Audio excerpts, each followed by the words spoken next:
Hi, hello, kumusta ka?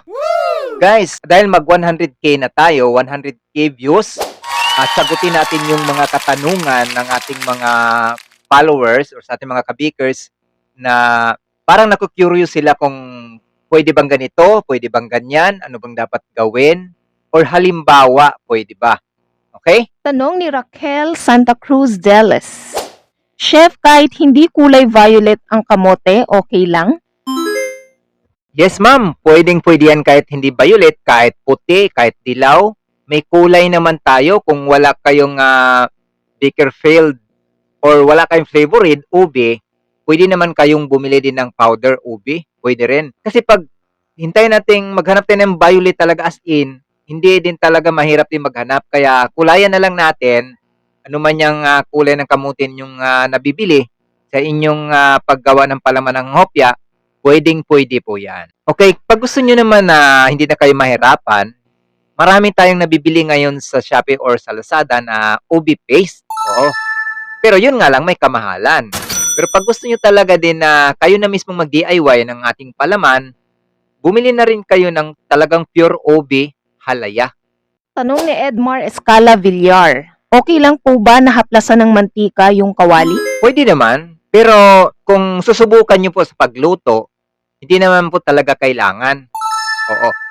Kung gusto nyong mapanipis pa yung balat ng ating hopya guys, pwede nyo namang i-adjust. Magbawas kayo ng putol para mas mapadami nyo na at i-extend nyo rin ang inyong palaman. Yan kasi gusto ko kasi medyo makapal ang balat kasi consumption lang naman namin for tutorial. Hindi naman namin yun binebenta yan, pero talagang sinubukan namin. Mas maganda din namang manipis yung balat at hindi na kailangan na maglagay tayo ng mantika kasi dudulas lang po yan.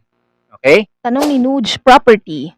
Boss, yung cake flour sa filling, pwede po bang palitan ng bread flour? Salamat po. Pwedeng-pwede, sir. Oo, pwedeng-pwede. Kahit anong klaseng arena yan, basta sa piling lang natin. Pwedeng-pwede. Napakadaling palitan kung sa piling lang natin ng ating hopya dice. Tanong ni Solomon Vili. Hi sir, watching from Iloilo City. Ilang araw po ang expiration nitong hopya na niluto mo? Thanks po and God bless.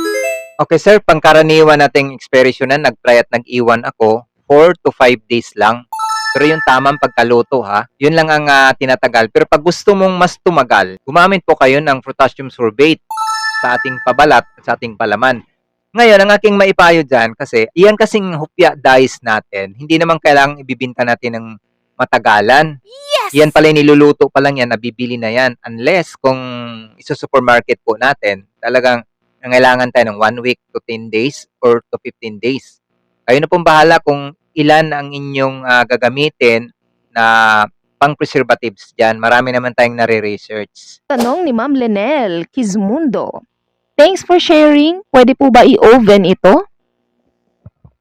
Ang ating hopya dice po, napakapangit lutuin sa oven. Ito'y direkta talaga dyan sa kawali o lutuan ng hamburger or ano man dyang nakadirikta lang sa ating kalan or may lutuan talaga siyang sarili. Kasi na-try ko na yan talagang i-oven, sobrang tigas kasi nga yung alalay sa oven at hindi siya halos nagba-brown. Ang ilalim ng nagba-brown.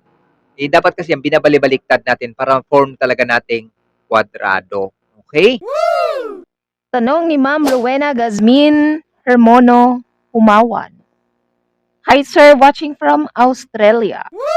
Ask ko lang po if pwede po bang gamitin ang plain flour or all-purpose po. Salamat.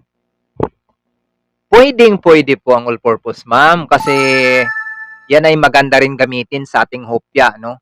Pag dito sa Pilipinas, maraming klase-klaseng arena, kung sa mga sa abroad, tulad ng Australia, Saudi, US, California, or saan man dyan, Spain, talagang mas well-known sa kanila ang all-purpose. Kaya napakagandang gamitin yan para sa ating hopya dice.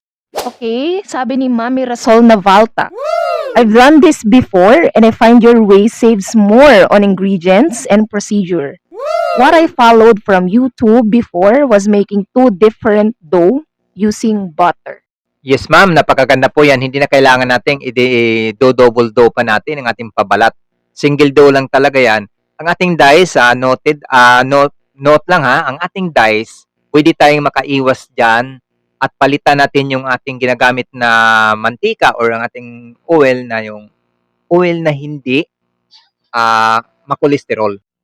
Okay, kung meron kayong mga katanungan guys, ating mga mahal na followers, kung meron kayong katanungan about sa ating hopya dice, huwag nyo kalimutan mag-comment, i-share ang ating video kasi para atin yung masagot sa inyong direkta tulad ng mga katanungan na inyong naririnig or nababas or napapanood. Talaga po namang pwede natin yung gawa ng kasagutan. Okay? Sa mga hindi pa nakagawa ng upya, ay hupya natin na dice, ube. Pwede yung palamanan guys, hindi lang ubi ha, iba-ibang flavor, pwedeng-pwede yan. Basta na-form nyo na yung ating pabalat, pwedeng-pwede kahit palamanan nyo ng adobo or pwede rin, basta maliliit lang na hiwa. Okay, i-check nyo na lang ang ating video niyan, mga recipe tutorial natin sa ating YouTube at sa ating Facebook page, ating YouTube channel. Same name lang yan guys ha. Maraming salamat sa inyo.